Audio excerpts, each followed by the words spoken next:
What is the reason behind the boycott of Prime Minister Benjamin Netanyahu's speech by some Democrats? The reason behind the boycott of Prime Minister Benjamin Netanyahu's speech by some Democrats is the deep anger and opposition within the party's base regarding his conduct of the war against Hamas in Gaza. This anger stems from the significant loss of life among Palestinian civilians, the humanitarian disaster caused by the conflict, and the international censure Israel faces due to the war in Gaza. Some Democrats, such as Representatives Alexandria Ocasio-Cortez and Rashida Tlaib, have gone as far as to call Mr. Netanyahu a war criminal and believe he should be held accountable for his actions in the International Criminal Court. The boycott is a visible demonstration of their moral objection to what they perceive as unacceptable military tactics and leadership during the conflict. The boycott is a visible demonstration of their moral objection to what they perceive as unacceptable military tactics and leadership during the conflict.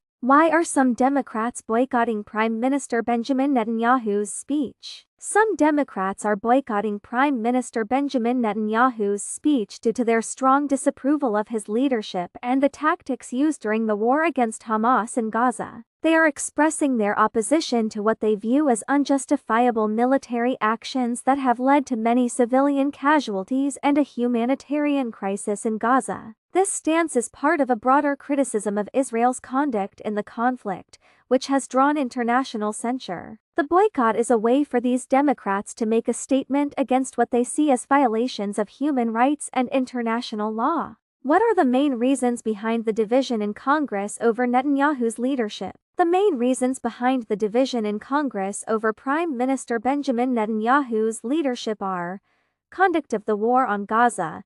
The most significant factor is the anger among Democrats over Mr. Netanyahu's conduct of the war against Hamas in Gaza, which has resulted in a high number of civilian casualties and a humanitarian crisis. This has led to accusations of war crimes and calls for accountability. International censure.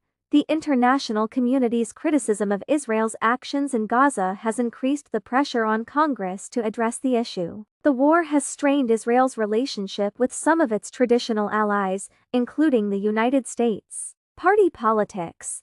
The division is particularly pronounced within the Democratic Party, where there is a significant progressive base that strongly opposes Mr. Netanyahu's policies. This internal party dynamic plays a role in the public display of disapproval. Symbolic statements.